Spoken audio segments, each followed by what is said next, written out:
media attacked him, Ben Carson just went off in the best way possible.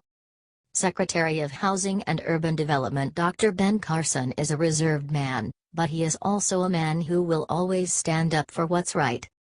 On Wednesday, New York Magazine issued a report saying that asked whether there was anyone home at HUD, saying Carson's department was empty and quoting an anonymous source that said Carson was unqualified and not respected as a leader. Carson put the magazine on blast in an interview on Fox News' Special Report with Bret Baier, saying, "I would say that you should ring the doorbell before you conclude that nobody's at home. I don't think they did a very good job at journalistic investigation there." He commented on Trump's proposed 15% budget cut for HUD, saying that he has already helped save money in the department through reorganization and increased efficiency. "Do recognize with some of the reorganization that we've done already, we've realized some tremendous savings. This is a concept that is foreign to a lot of people in Washington, the whole concept of efficiency and saving." Whoa. A government official who is finally sticking up for American taxpayers and trying to run an efficient operation. I never thought I'd see the day. Carson continued, saying even long-term bureaucrats are going to be a part of the reorganization. "So we are actually reimagining the way that HUD works right now from the bottom up, including the vision of the people who have been there 10, 20, 30, 40 years, rather than just imposing things upon them." He gave a knockout interview, check it out here. President Trump has picked some awesome people for his team, and Ben Carson is easily one of the best. He's helping the government cut down on waste, putting the media in its place, and doing it all the grace and class. Love Ben Carson. Give him a share. HT The Hill. Watch now. More. Related. Breaking News 24. Madonna finally leaves America after threatening Trump, look where she's going. Madonna thrives on being weird. This Saturday, Madonna showed all her fans a major announcement on her 2 posts on Instagram. The 59-year-old Trump-hating maniac is officially moving to Portugal. She is apparently working on a movie and making some new music. Here is the image she posted of her standing over 2 tree stumps with her legs spread open over a boat sailing through it. Legs open is a posture that Madonna most likely assumes often. She then revealed the following 3 announcements. "The energy of Portugal is so inspiring. I feel very creative and alive here, and I look forward to working on my film Loved and making new music," began Madonna. "This will be the next chapter in my book. It's time to conquer the world from a different vantage point," she wrote. Madonna said that she made the move to Europe because of her mental health. "That sound accurate? I used to be a basket case, but now I live in Lisbon," she said. According to the AP, her spokesperson said that the singer said she fell in love with the country after ending a tour there in 2004. Madonna is currently directing a movie called Loved. This is a perfect title. Because nobody in America loves Madonna. I've always felt oppressed. I know a lot of people would go, "Oh, that's ridiculous for you to say that. You're a successful white, wealthy pop star," but I've had the ass kicked out of me for my entire career, and a large part of that is because I'm female and also because I refuse to live a conventional life. I've created a very unconventional family. I have lovers who are 3 decades younger than me. This makes people very uncomfortable. Remember what Madonna said about blowing up the White House? Watch that below. Let's hope that Madonna stays in Portugal. Share this everywhere if you hope she doesn't ever come back. Watch now. More. Related. Breaking News 24. Doctors don't want you to see this 42-year-old's secret to looking so young. It's in your kitchen. At first glance, you might think that she's a college student. False. Laura Shu is about to be 42 years old. Her secret to staying young is very simple, and it is shocking thousands of people. Laura is an interior designer that was noticed by the public because of her sister Sharon HSU. Sharon is 35 and an actress. She was invited to an entertainment show in 2015. In the same year, Sharon shared a post on Facebook to celebrate Laura's 40th birthday. Her fans were absolutely shocked. See the 9 sexiest pictures of her below. 1. Laura is 42. She might look very young, but she is much older than she appears and has amassed a large following online because of it. 2. Let her teach you some things about health below. The secret to her good looks are simple. It's the reason a lot of people are following her. You gotta see what it is below. 3. She's called the goddess with a frozen age, according to ET. The secrets to her good looks can be seen on the next page. She is almost wrinkle-free at 42. 4. Here is a video of her.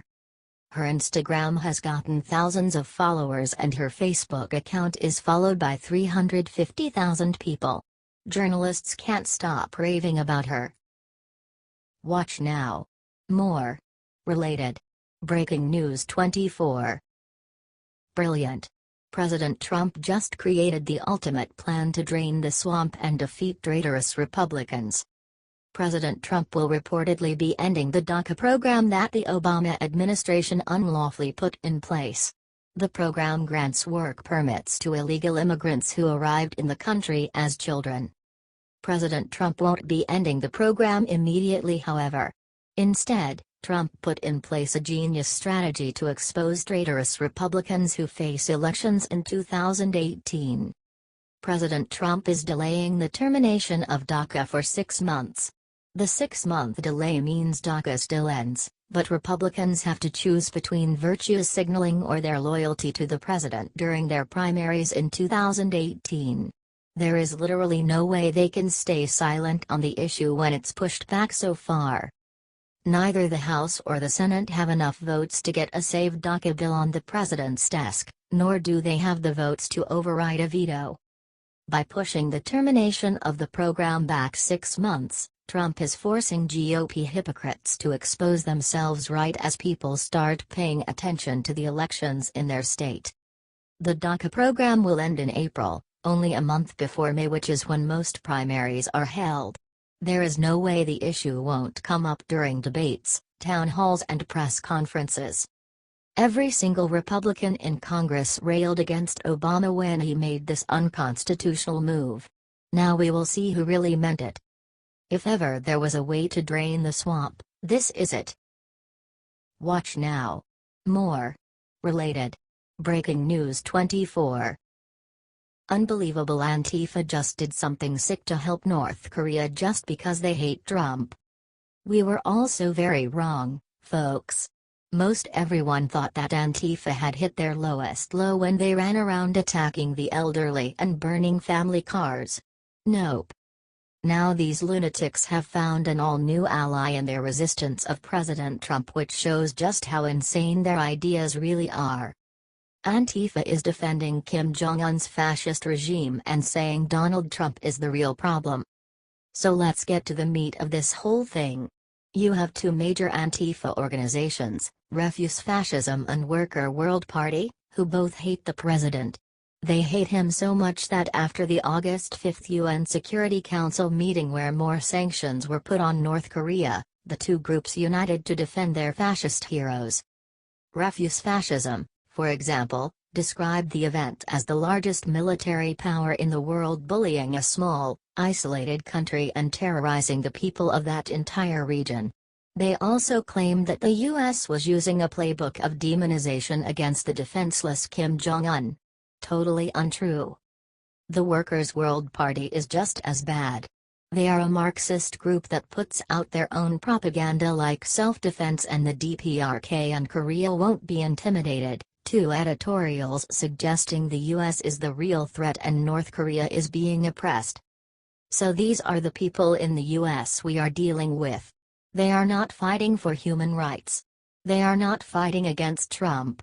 They are fighting to bring down the Constitution and everything we hold dear. Help share this out and show them we will not be intimidated by Antifa or North Korea. Watch now. More. Related. Breaking News 24. IT's on. James Mattis just put the fear of God in North Korea with two terrifying words. Defense Secretary James Mattis isn't playing games when it comes to the threat from North Korea. After North Korean leader Kim Jong-un tested a hydrogen bomb, Secretary Mattis had only two words to describe what is about to happen to his country: total annihilation. Defense Secretary James Mattis warned Pyongyang against aggression against the United States or its allies, saying it would trigger a unified world response and what he termed the total annihilation of a country, namely North Korea. Any threat to the United States or its territory, including Guam, or our allies, will be met with a massive military response, a response both effective and overwhelming, Mattis told reporters in the White House driveway. Kim Jong-un should take heed in the United Nations Security Council's unified voice. All members unanimously agreed on the threat North Korea poses, and they remain unanimous in their commitment to the denuclearization of the Korean Peninsula. Because we are not looking to the total annihilation of a country, namely North Korea, but as I said, we have many options to do so. Due to a failed nuclear agreement made during the Clinton administration, North Korea's nuclear capabilities have grown extensively. North Korea advanced its program throughout the Bush and Obama administrations, bringing the U.S. to the risky situation it now faces. Unlike Obama, James Mattis and President Trump are men of action, and they will not sit idly by while American lives are put at risk. Those days are over. Watch now. More. Related. Breaking News 24. Journalists won't sleep tonight after seeing what Trump is about to do this Tuesday. According to Politico, President Trump will end the Obama-era program that granted work permits to undocumented immigrants under the DACA program. Trump is fulfilling his promises. The administration has worked tirelessly to scrap the program despite the opposition from the Republicans in the House and Senate. According to two sources inside the White House, Trump has been deliberating on the decision for the past couple of months. It was Jeff Sessions that finally convinced him to terminate the program and put in the hands of Congress. The president is expected to make the announcement on Tuesday. Speaker Paul Ryan has already been told. Florida Senator Marco Rubio said that Congress needs to protect the Dreamers. My hope is that as part of this process we can work on a way to deal with this issue and solve it through legislation, which is the right way to do it and the constitutional way to do it, Rubio told CNN in June. Representative Steve King disagrees and thinks that Trump needs to act quickly on DACA. He has expressed frustration on Sunday that it hasn't gone into effect yet. Let's show our president our support. Share this if you think it's time to end Obama's legacy and to establish the rule of law in this country once again.